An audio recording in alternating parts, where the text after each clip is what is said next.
Hello everyone, my name is Nathan and today it's time for another episode of Let's Make a Map in Farming Simulator 17. Now, as you can see, I have practiced a little bit. I have spawned in a couple of buildings from the original map, just copied them over, pasted them in and put them into a random location so that we can figure out the perfect spots for them. Now, over the course of making this map, I also tried it out a few times and I discovered a few errors that I simply cannot fix. For instance, this stable here is always invisible until I skip one day and then it's going to be visible for some reason. But more importantly, I cannot buy livestock and it is actually visible in these areas. So I do have certain errors in this map, which is why we are actually going to load up a different map that I've been building on. The principles remain the same. I haven't told you any lies or so, but in between the episodes I did something that messed everything up. I do believe it's because of making certain categories and putting them into other categories. You cannot just stack items the way you like it sometimes. So it's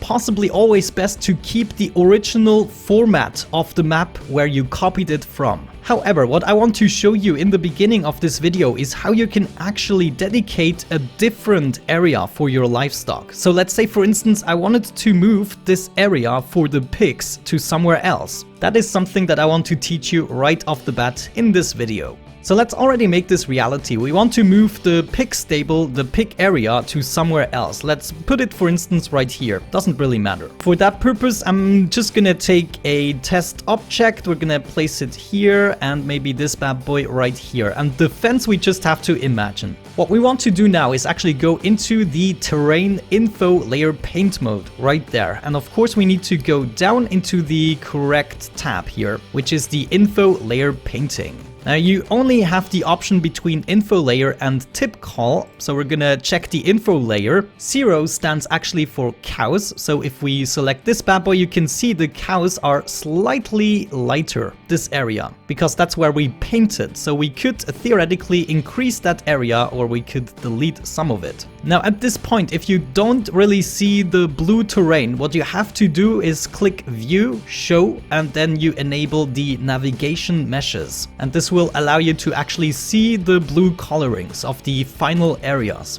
So now we're going to switch this from 0 to 3 because 3 are the pigs. 0 is cows, then we have sheep, chicken, and then pigs, if I'm not mistaken. But you can always check. If you have it selected, you can see the pig area at the moment is lighting up, so that is correct. And I want to transfer this to somewhere else. So what we're going to do is delete the original area right there. I want to make this maybe a little bit smaller, and then we're going to paint the new area. And let's just imagine, you know, the fence is going in an irregular pattern or so, something along these lines, right? So you can do this quite precisely along the fences. However, you can see that we still have the blue area right there, so nothing has changed. We just painted the info layer differently. We deleted this area and placed it right here. We can make this as big as we like, but we cannot have multiple of the same areas. So let's say we are happy with the current area, the new area we have. What we now have to do is create this new area. We want to select navigation mesh, and right here in this dialog, we need to set a couple of things. You don't really have to change a lot here. What you have to focus on is the radius. For cows, for instance, you will have to set a radius of 1.2. For the sheep, you would have to set a radius of 0.7. For the chickens, you would have to set a radius of 0.15. And I guess for the pigs, it's also 0.7. I'm not sure about this one though. So since we are doing the pig area, we want 0.7. What this basically does is prevent the pigs from overlapping with the fences and stuff. They will always remain a certain distance from these objects.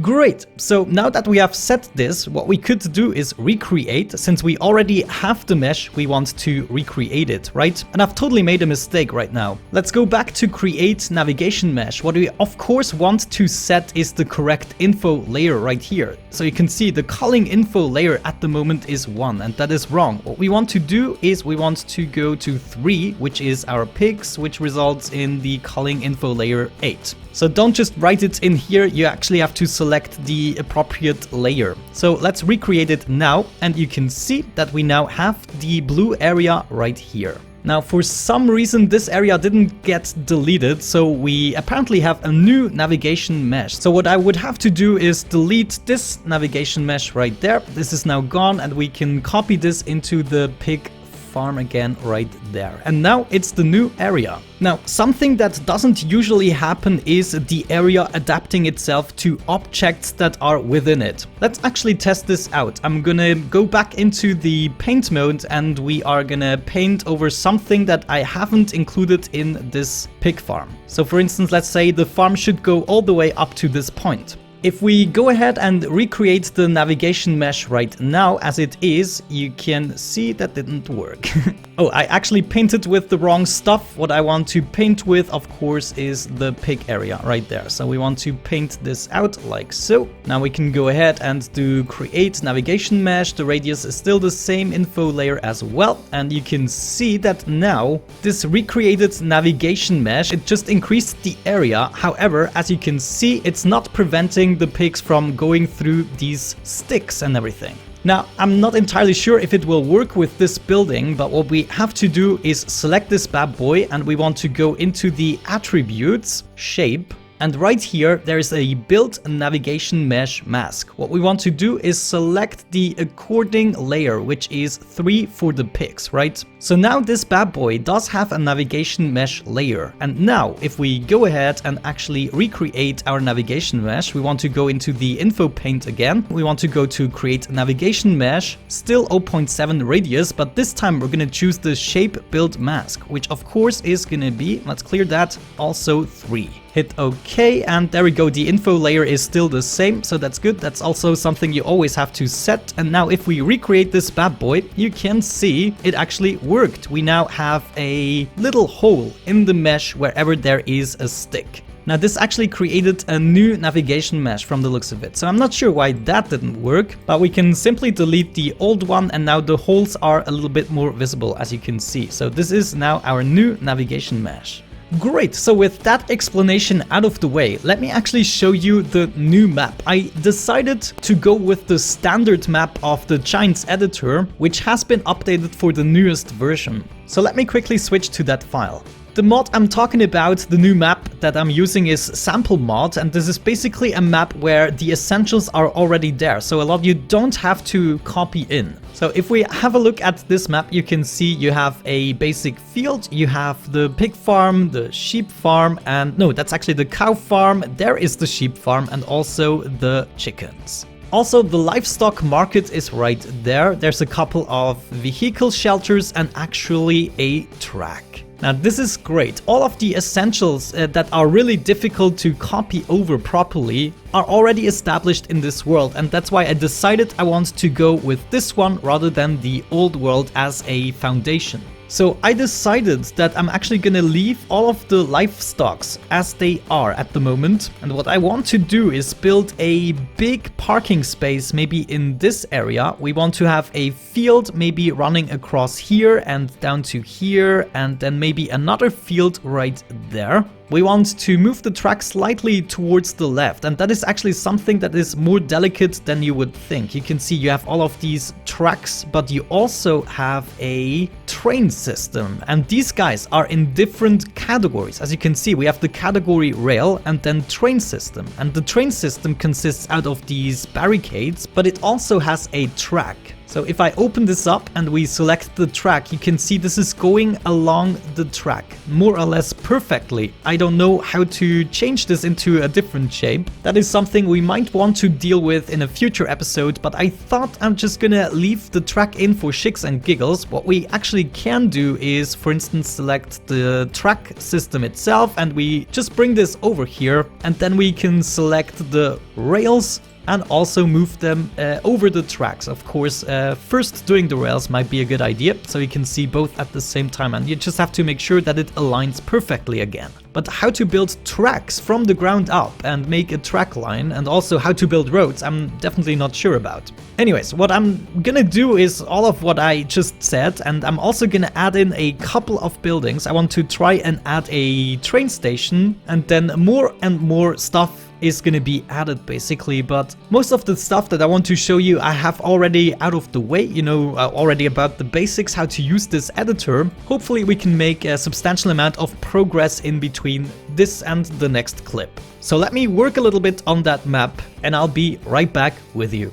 Alright guys, back we are, and this is what the world has become so far. As promised, I have made a huge parking space right here. It is incorporating the chicken coop. Then we have the sheep farm right here. I also textured the ground. Actually, we have a bunch of pathways dividing up these buildings. And then over here at the track, I installed one of the train stations. We are actually going to install another train station over there, even though, you know, that technically doesn't make sense for a short track like this, but we still want to do it. Why not? Just for the fun of it, and that we can use trains in this world as well. Now, if we move a little bit over here, you can see I have painted the fields very precisely, so they look very clean and they are also very space efficient and actually also quite big. So this should suffice just to get us started. Here are the pigs, nothing new about that. And in between those fields, we have the cows right there. Now, one more thing I can actually show you is how to paint grass. You actually have to paint that as well. It doesn't just grow where you have grass textures painted. For that, we want to switch to the terrain foliage paint mode. And of course, as the foliage layer, we want to choose grass. I actually do believe so. Yep. Now, it is not enough just to select the number one. Is it number one? I'm not sure, but let's zoom a little bit closer right here so you can actually see what's happening. So if I paint this, you can see the grass actually disappears. What we have to do is set the growth stages. For the growth stages, we want to choose, I think, number 5 and 6. This basically means fully grown. No, it doesn't. Maybe it's only 6. Yeah, look at that. Only 6 means fully grown. So that's all you have to know about that. And then you choose the grass. So we could, for instance, also go for maize or barley. Why the heck not? And have it fully grown, choosing number 6. And as you can see, it actually does work. What changes if we choose number 1 here? Ah, okay, so that is grass again. Oh well, I guess switching between those things just switches the foliage channels automatically, so you have the right one selected. Let's try actually like sunflowers, and you can see sunflowers is a combination of 0 and 3. So instead of ticking those yourself, you can do it automatically choosing this menu. The only thing you have to do is set the growth stage to 6 in order to have a fully grown grass field. And of course you can also add a texture layer. So for instance, we could say we only want to paint on grass, and what that will do is it won't allow me to paint anything on the dirt path or the concrete, as you can see. Alright, anyways, let's see what else we want to do in today's episode. Now, we already moved animals. Why don't we actually go ahead and move a couple of mountains? In the next episode, which might possibly be the final episode, we add the rest of the buildings that we don't have in this world just yet. I want to have a couple of selling places, and of course we also need to test the game. So what I'm gonna do is actually copy in the background mountains and all the structures that are necessary to make the background. And of course we will also have to do some terrain editing. But what I also want to do today is test the animal farms. That is always something you should test. Whenever you add something delicate, go in game and test it. But anyways, let's open up the other file, which should be right there. Beautiful. We want to go ahead and check out what? Maybe Goldcrest Valley. We want to check out, well, we can click them possibly. Those are the map boundaries. Oh, maybe we actually also have to add map boundaries. So vehicles cannot drive over the map and possibly just vanish into thin air beneath the ground. So I think what I'm gonna do is actually also create a file for this. So we're gonna export selection with files. I want to save this in a folder called boundaries. Let's hop into there and we are gonna call this boundaries. Why the heck not? Good. Anyways, now that we have that, let's actually select a mountain. So there we go. We have distance object. What is included there? Let's actually zoom out a little bit. Oh my gosh. Yep, there we go. So that's how the surrounding is actually made. This is amazing. So this is something we will have to spawn in as an entire thing. I'm actually gonna export this selection as well, and we're just gonna call it distance objects as well. We can save this in the boundaries because it's basically just the background, right? Okay, now before we do anything else, we should test if that works in our own map. We're gonna add a 3ds file. I guess let's do the distant objects first. What is happening? Oh my gosh. Okay, they have actually spawned in. That is great. Let's check out the terrain. Is it actually precise? Ah, okay. It looks as though we can go a little bit higher. Right? So what if we move this like to right there? How about that? Now it's basically even, and all we have to do is shape the terrain a little bit to actually fit this shape here. So we would have to go like in the terrain sculpting mode and then make this considerably bigger and raise this up. Come on, come on, come on, all the way up to a point where we can cover this area. So we're gonna probably already make a couple of small ridges and mountains right there. So for instance, if we had this, then you can see looking from this side, you can possibly not tell anymore. Well, let me do a little bit more here. There we go, something like this. So if we just focus on this, we can no longer tell that this is absolutely fake. Well, we can still tell, you know what I mean. And that's what I would have to do all the way around. And of course we would want to smooth it out a little bit, give it a texture that looks like a mountain. But other than that, this might actually be really good. So now I'm actually thinking about testing what we have so far. That is the last thing I want to do today. I want to see if we can utilize all of the areas or if there is an error. Because if there is, you would want to figure that out. Maybe sometimes it's going to be harder to fix something rather than just starting up a new file. So let me quickly save that and get into the game. Yay, our sample mod map FS17. Let's check it out. Beautiful. Okay, so far so good. We can get into our car and we can drive around slightly. So what do we have? Yeah, look at that. We actually have the grass for the sheep area. There's still a little bit of terrain glitching through this trough there. But what you're gonna do, we have all of the areas ready at our disposal. Even a silage area right there. This also looks fine. We have our chicken farm right there. We have, what is this? The sheep? No. Oh, that's actually the sheep. Okay, good. Now, I haven't checked where we have our loading zone. Let's actually check this out. Here in our file, we should have a loading zone somewhere. There we go, the store place it's called. So our store place is actually right here in the center of the parking space, more or less. If we click the place end right there, you can see this is where all of our vehicles are going to be spawned in. So from this point to this point, and we want to switch this around. We want to place this maybe right there and there. Okay, is that better? Yeah, I think that's actually good. So nothing is going to be glitching out, hopefully. But we should be able to spawn in at least a couple of things. So I'm gonna cheat myself in a couple of $1 million.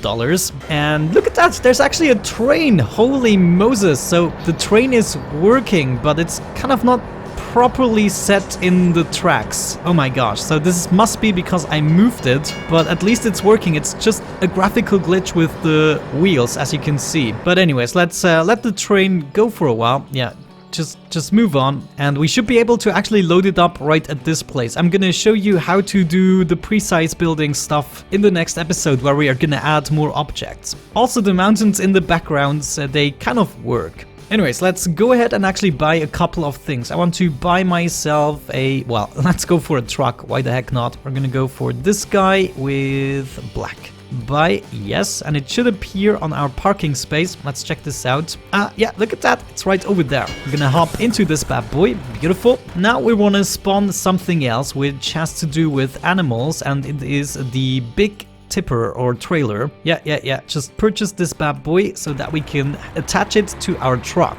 And there we go. Okay, now we should be able to actually drive to our livestock market, and this might be something that we still want to, you know, place somewhere else. I don't want everything to be this close together, but of course I want it to be convenient. This is going to be for the lazy farmer. Anyways, we're gonna purchase a couple of cows. Let's see how many we can purchase. Well, 14, it says right there. 70,000. Okay, we can fill this guy up. We can even have a little look inside of it. Yeah, really, there are a couple of cows in there. driving to my cow farm, we should have our unloading zone right there. And I think that, no, that is actually also the original spot of the original farm. But let's actually do that. We're gonna drive our trailer right there and unload those bastards. Unload everything, and what we should be seeing is the cows within the fence. And it is actually working. Oh my gosh. This didn't work before for some reason, but now it does. And you can see also the cows have their grass. Looking at this, it looks as though this building is too high up. Yeah, this entire area is too high up. And this is why it's important you go in game, because sometimes it's just not visible. But it looks as though it's just the building, the visuals that need to go down, and maybe also the straw right there. But that is something easily fixed. Yeah, we can clearly see all of these objects are just a tad too high up there. Oh well, that's still fine with me. We know what we have to be working on now. I will do the entire outside, so nothing is going to be glitchy anymore visually with the background. And then in the next episode, we're going to add more fields. That is important that I also show you more field creation. Those guys I have done off camera, but we're going to do more on camera. If you haven't seen the first video, that's where I explain you the basics of field creation, so you can also have a look there. But other than that, let's wrap it up for today's episode. Thank you so much for watching, have a great time, and hopefully I'm gonna catch you in the next one. Bye bye.